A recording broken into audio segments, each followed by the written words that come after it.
Osho, Osho.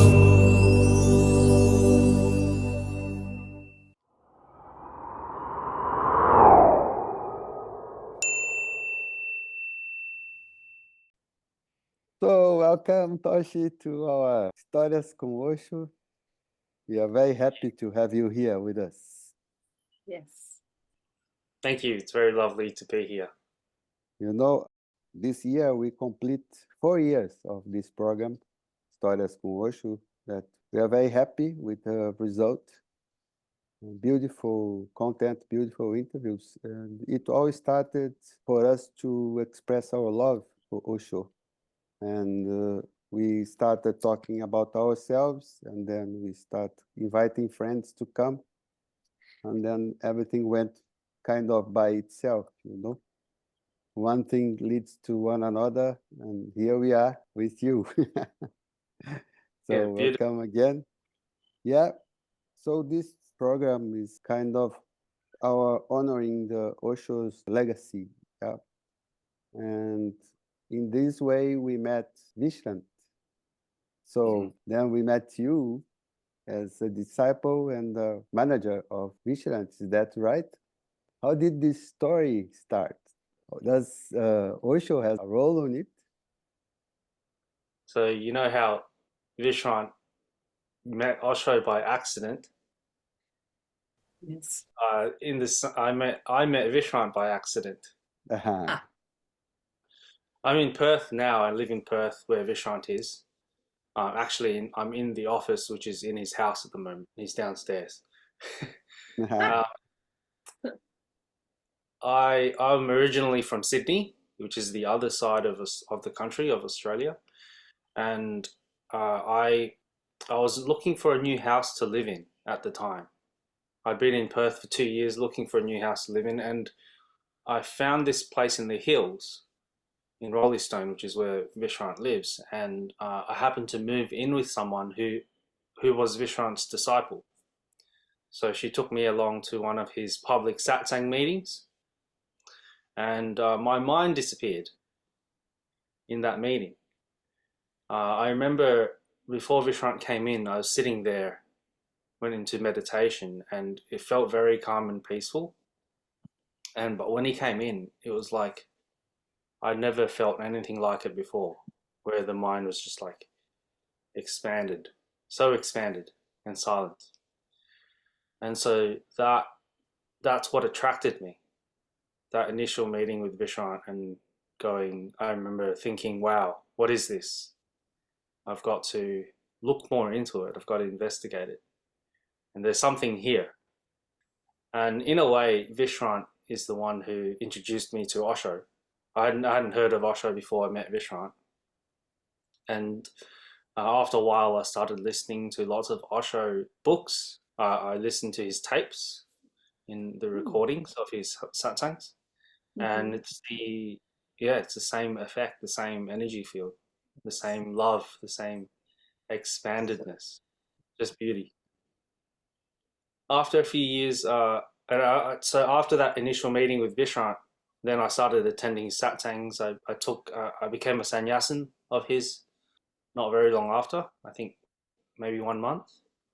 And that was seven and a half years ago. 7.5 years ago. And what's the meaning of your name?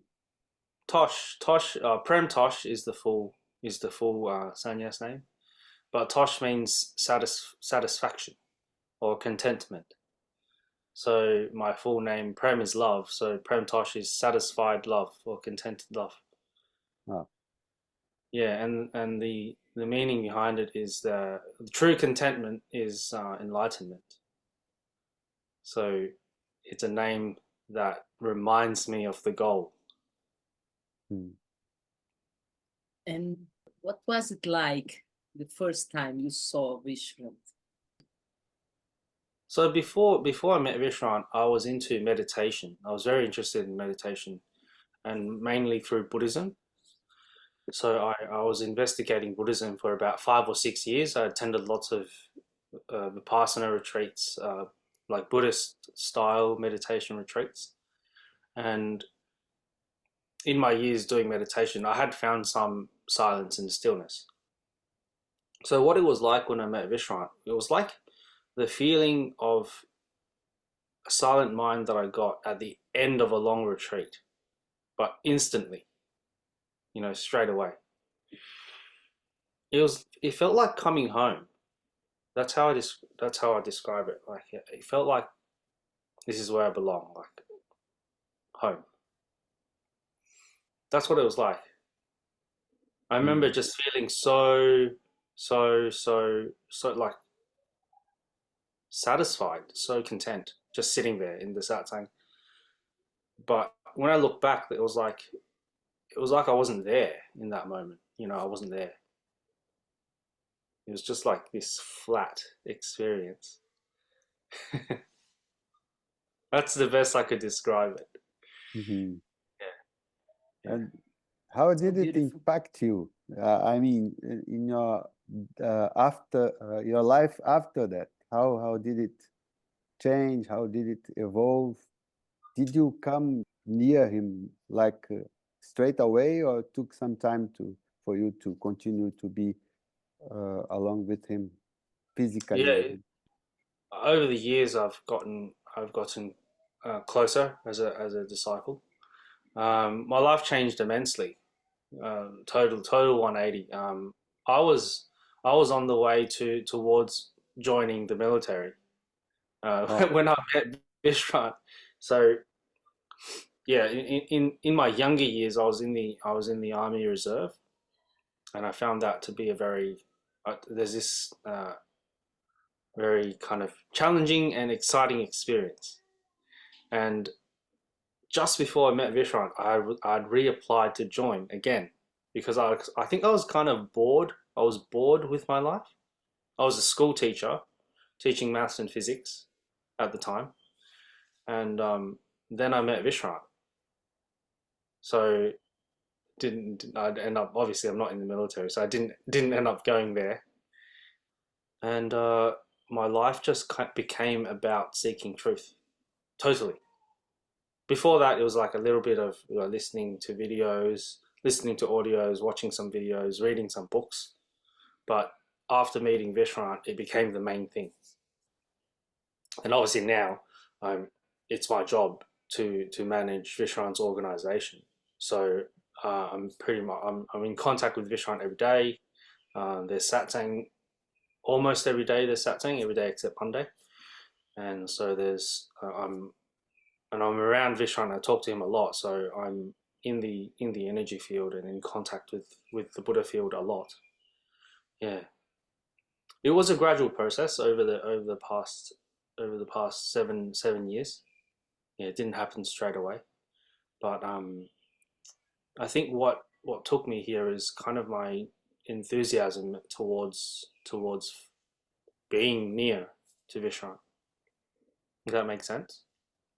yes, totally, Totally. totally. Yes, Um, yes. and how was it for your family, your friends, old friends? Is there I an impact? Yeah.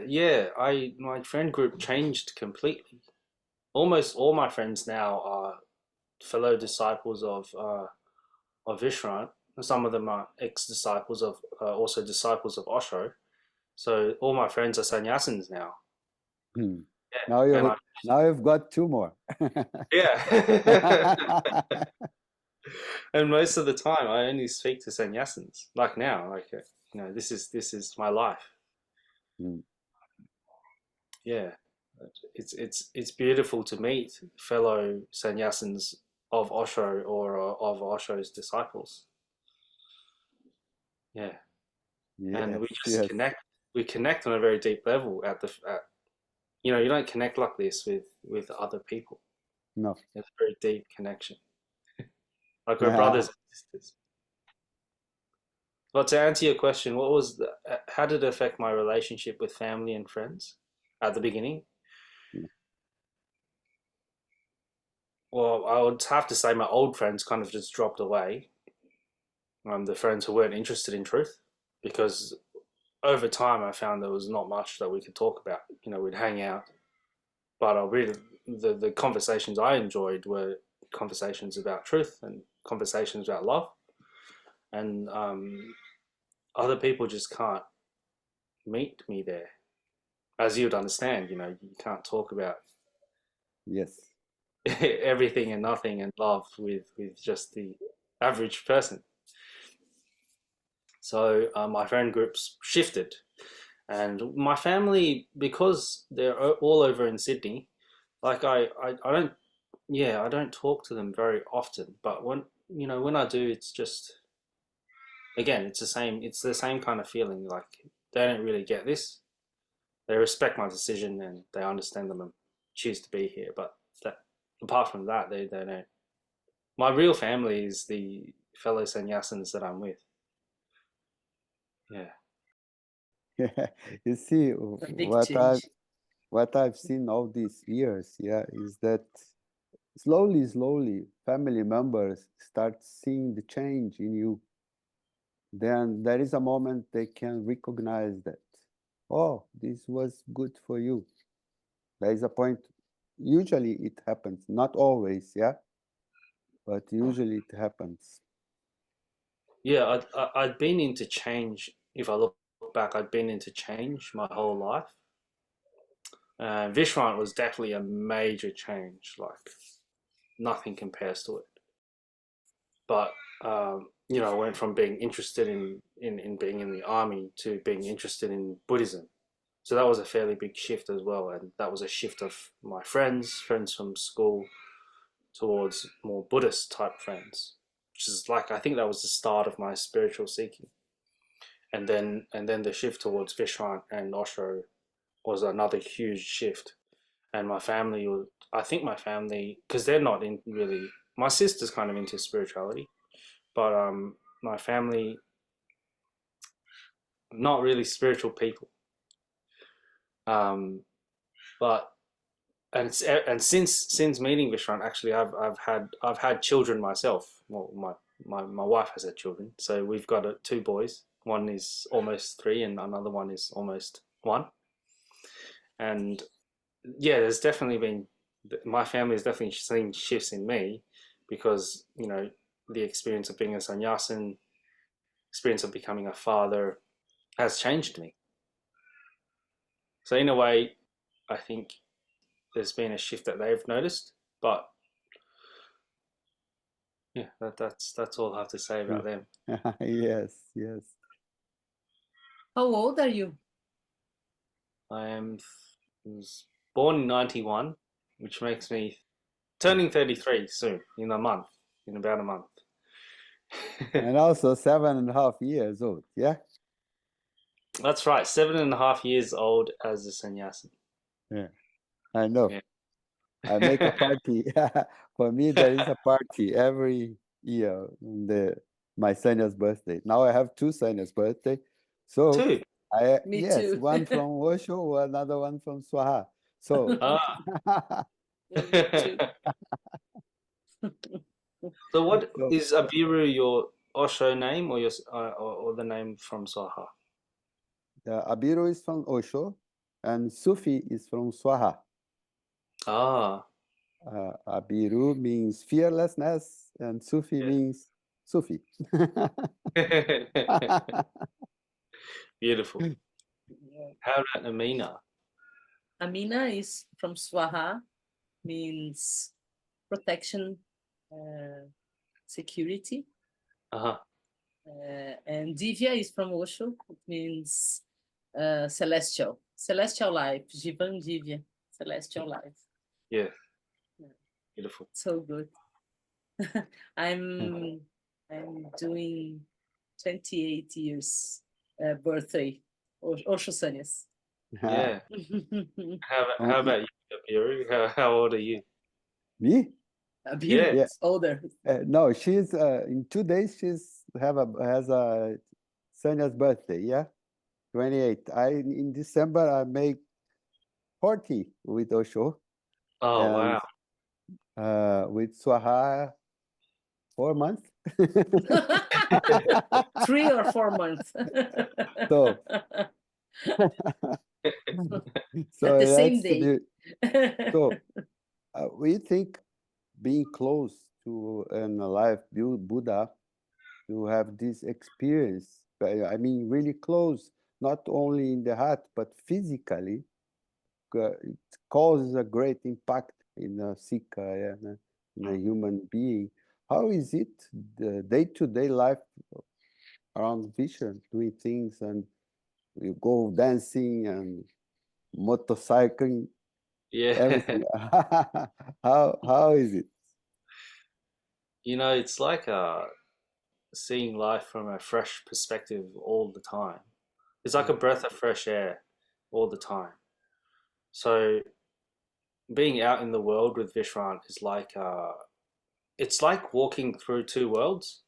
So there's this being, Vishrant is like this being of light and and at the same time of nothingness, like he's not there, like an empty vessel. But at the same time there's this light and love from him. And then walking through the world, it's like a bubble of light that I'm following around. You know, I'm following, being close to this bubble of light. And when you spend time with someone like with someone enlightened like Vishrant, like the energy field itself kind of, in my experience, it really expands my mind. And in that expansion, after a while, I become quite sensitive to things, like sensitive to other people, to the world. And so walking through, like going to a motorcycle club with Vishrant, going on a motorcycle ride with all these other people, it's a bit strange. It's like I'm in two worlds, this world of light and then the world that we live in, which has all sorts of energies, you know. So it has changed me in that I'm a lot more sensitive than I used to be as a to energy. Um, but I'm a lot more present. So being with Vishrant is kind of in a way like unpredictable. Have you heard the I know Vishrant talks about it, but the saying of it's kind of chaos being around a master. Yes, I can imagine. I knew some people around Osho, so I know. Sometimes I was glad not to. To be so close. It's not easy, yeah. Not easy, yeah, because the thing with Vishrant is he never forgets his job as a master, as a teacher. Like his job is to help us take apart the ego, and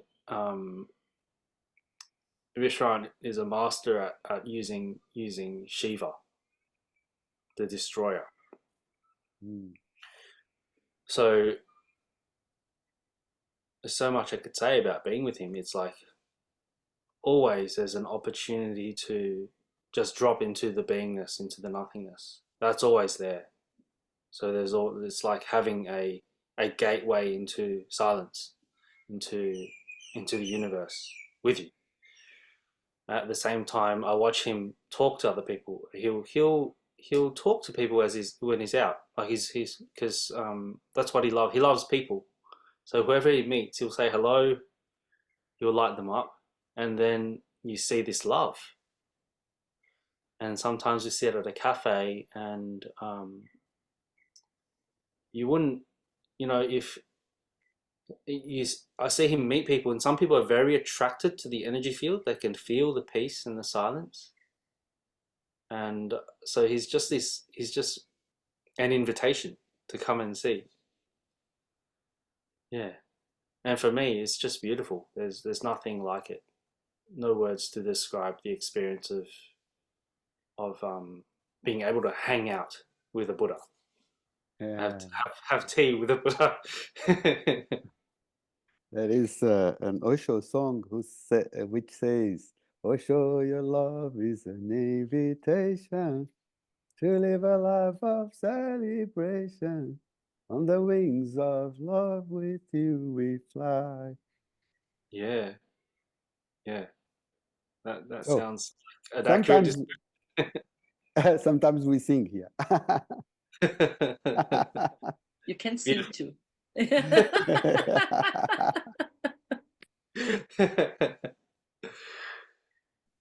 You know, More. sometimes when we talk about Osho and we talk about Swaha, I had this. Did you see the interview that I facilitated between Swaha and Vishrant? Was Yes. that you? That was me, yes. The the third one was me. We The did third one. Yes. Okay, the third one. three. The So another, the other ones were with Maitreya. Freya, Maitreya. Yeah. Freya did the first two, and I did the third one. Yeah. Yes. Okay. The third one is very beautiful also. Yeah. Very beautiful. The experience of talking about a master, I feel that draws them in as well. You know, as we talk about Osho, as we talk about Vishrant, and we talk about Swaha, I kind of start to feel them here. Yeah. We also we interviewed Swaha some opportunities already. One of them was presentially, you know. It was before we took sannyas. We had 3 interviews with him. Yeah, and I can just imagine you, Swaha, and Vishrant at the same screen. You know, that's powerful. Yeah. Yes.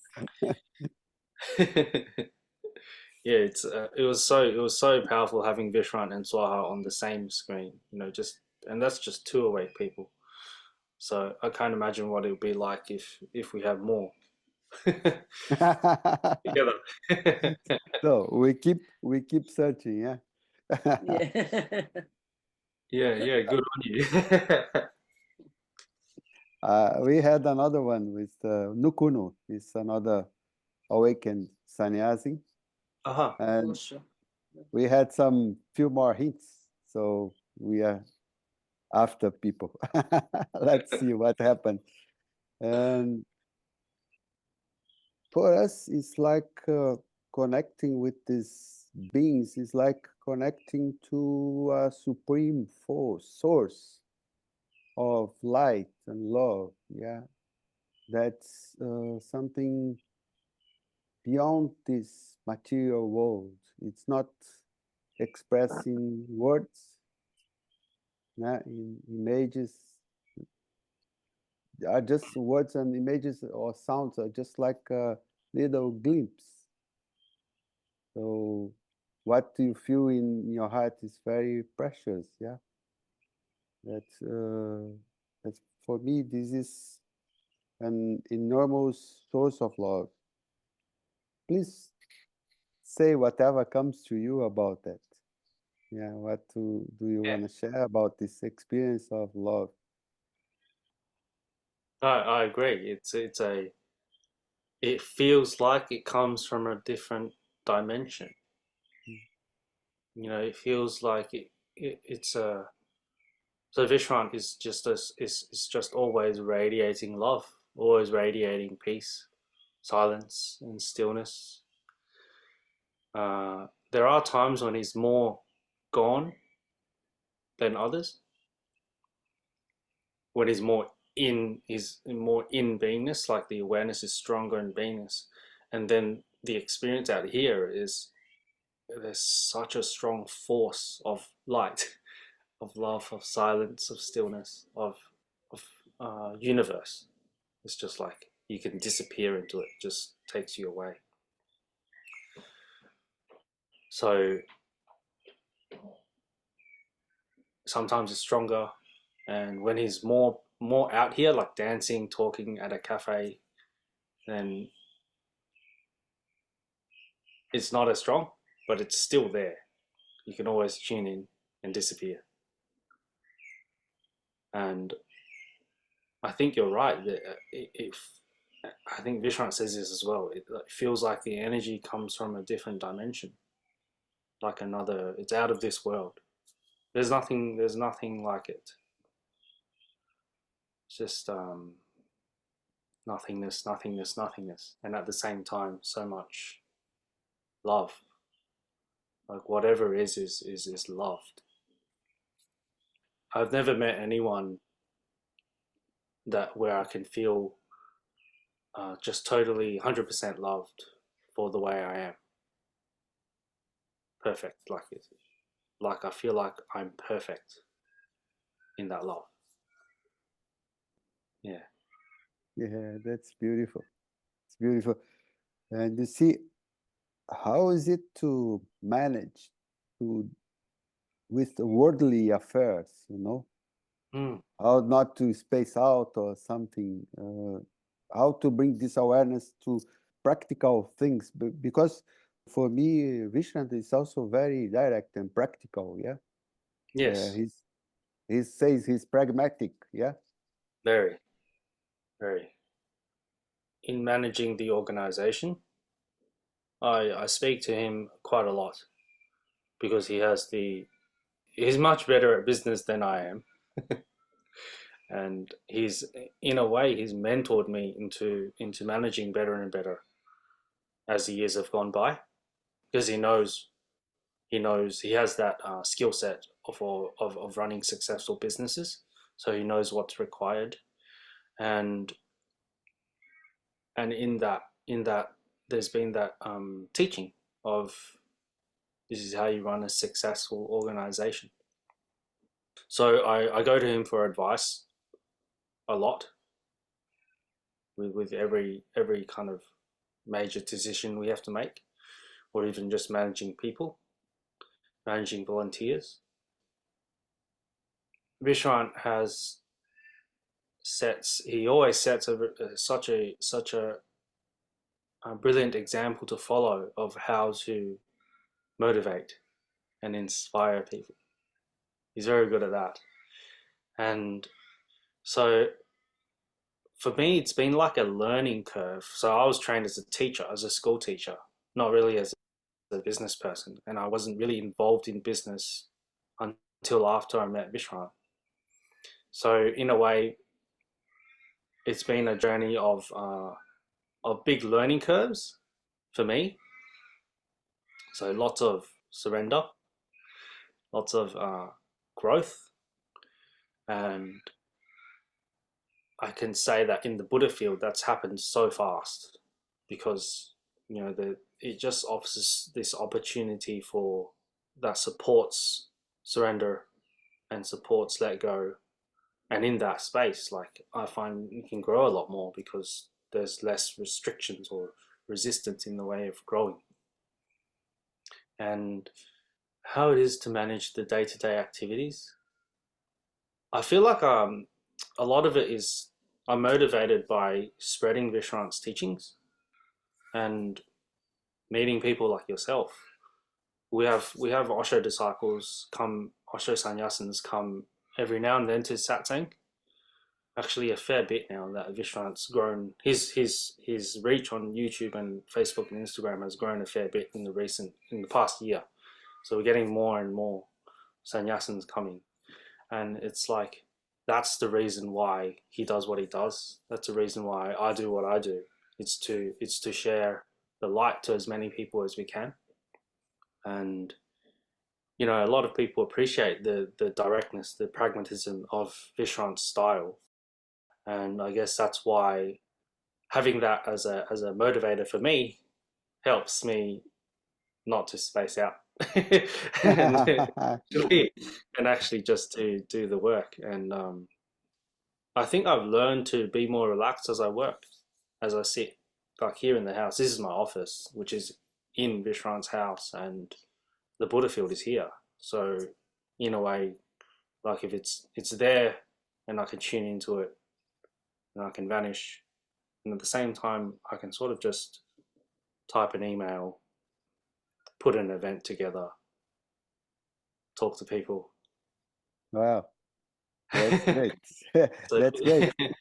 24 hours a day in the Buddha field. well, I don't sleep here, so it's not 24 hours. No, no. Okay. It is many. So half of it. So. Yeah. I think for a seeker, nothing is more valuable than finding a Buddha field and spending as much time in it as you can. And that's just my direct experience, is that the energy does so much undoing of the mind and its defenses and old things that are in the way of freedom. And so, like I said earlier, I listened to hours and hours and hours of Osho, and like I love the way that the things he says. I loved his talks, but most of all, I loved his energy field. Because back when I listened to Osho, I was doing a lot of outdoor work, like in the garden and stuff, and it was so nice to just be able to tune in to the Buddha field while I was working. And it felt like you said, it felt like 12 hours a day in the Buddha field. Because that was before I became the manager of the society. After I stopped teaching in the school, I became a gardener for about a couple of years. So I had the opportunity to just listen and work at the same time because I didn't really have to think much. It's just, it's physical work. Yeah. Yeah, I think we are very lucky people. Yeah. Yeah. We're so lucky to have met enlightened beings, enlightened masters. And how is the program there? There are retreats. How is? Vishrant runs. He holds satsang every day except for one day.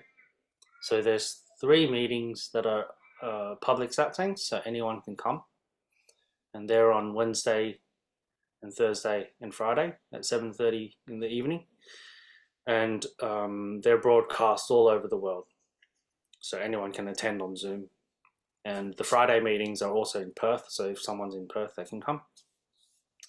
And then on Saturday, Sunday, and Tuesday, Vishrant also holds mystery school satsangs. So, do you know of mystery school? Not Vishrant ones, but another ones. Yes. So, so the Vishrant Mystery School is he holds the session. So they're mystery school and satsang at the same time, which is a bit unique. I think Vishrant did a lot of Osho mystery schools that were run by other sannyasins. Mm-hmm. But Vishrant's always run his mystery school. So mystery school is about having a deeper investigation into what's in the way, or the obstacles to love and to enlightenment. So he calls it the work, like doing the work on yourself, looking at the belief systems that you hold, and looking at the patterns that you have that are in the way of truth, in the way of love, and giving you the opportunity to remove them. So those mystery school sessions are kind of like deeper versions of the public satsang meetings. And then 5 times a year there's retreats, and they're basically satsang and mystery school retreats. So on the retreats we have up to 3, sometimes 4 satsangs a day. Wow. And apart from satsang, the other activity that we hold is like a group, just a group meeting where we can discuss certain topics. And Vishrant is pretty much also always in those as well. But they're like an informal satsang where we can chat, where we can talk to each other and give feedback to each other. It's like an encounter group. And Vishrant will come up with a topic that we talk about, and we can ask questions and we can give each other feedback. So it all supports doing the work to raise your consciousness levels by seeing through the mind, getting feedback from others on what you're doing that's not working for you. And so I think it's because this is the way that Vishrant came. He did a lot of encounter, he did a lot of groups, he did a lot of mystery school, and he did a lot of retreats. So his program is mystery school, satsang, retreats. And they're all very dynamic. So it depends. Like, I can't really say what the retreats are like, except there's always a Buddha field. So that's always. But what we talk about always depends on the people that come and the people that ask questions. So it's always dynamic. It's always alive. So there is something going on all the time there, yeah? Like you said, Yes. it's daily satsangs and this intensive work also, yeah? Mm. That's very intensive. We can just imagine, yeah? Yeah, it's quite involved. I think I haven't come across a spiritual organization which is so active. So in a way, the sannyasins that I hear are very devoted and dedicated to the path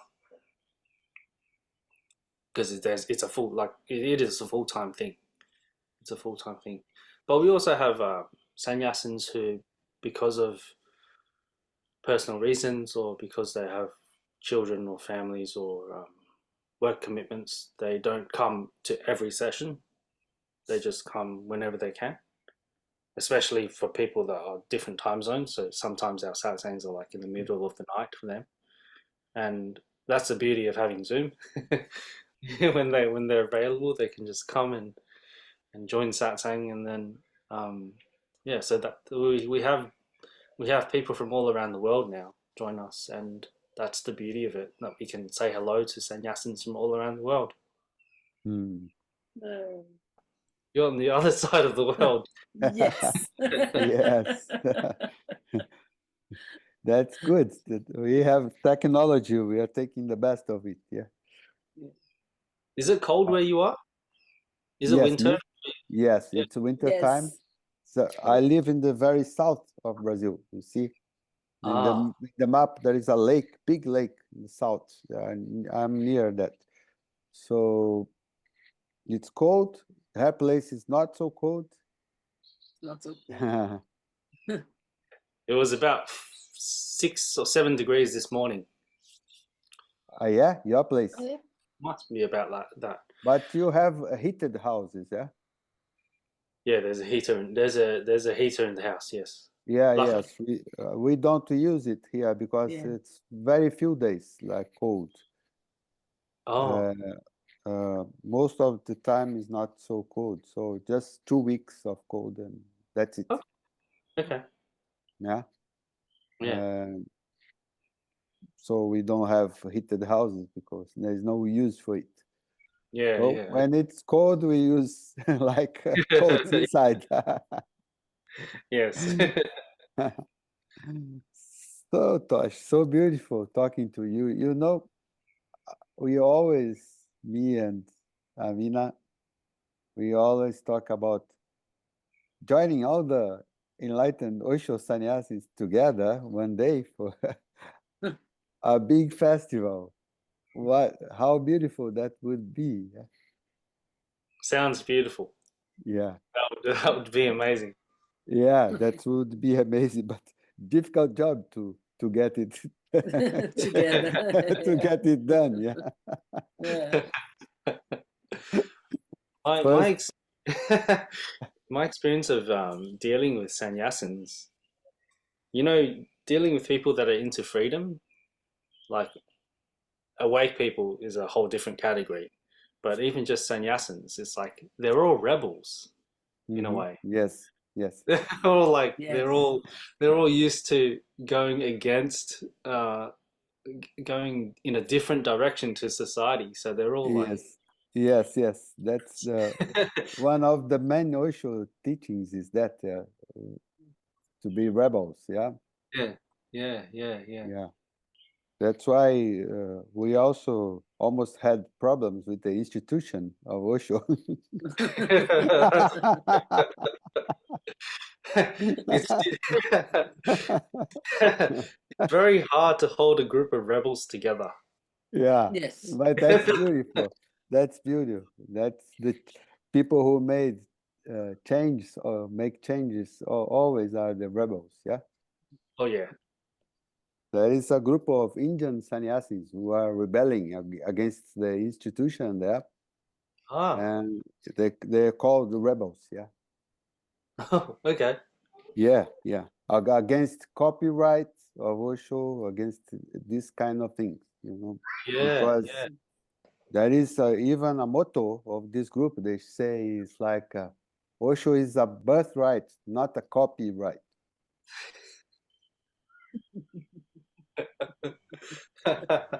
Cool. That is very true, isn't it? Yes. So I think we coming to an end of this interview. Do you have any more questions, Amina? No, I wanna ask you the last question. Okay. We ask always to our guests one word for Osho, but for you, we're gonna ask you different. One word for Vishwan. Love. Okay. Great. Beautiful.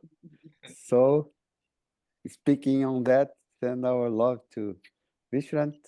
Yes, beautiful That's- Vishwan. Yes. Thank you. Thank you. Thank you. Thank you very much, Tosh. Thank you, Tosh. Nice to So meet beautiful. you. So beautiful to talk to you. Thank you. Yeah, Thank you. same. Thank you. Thank you.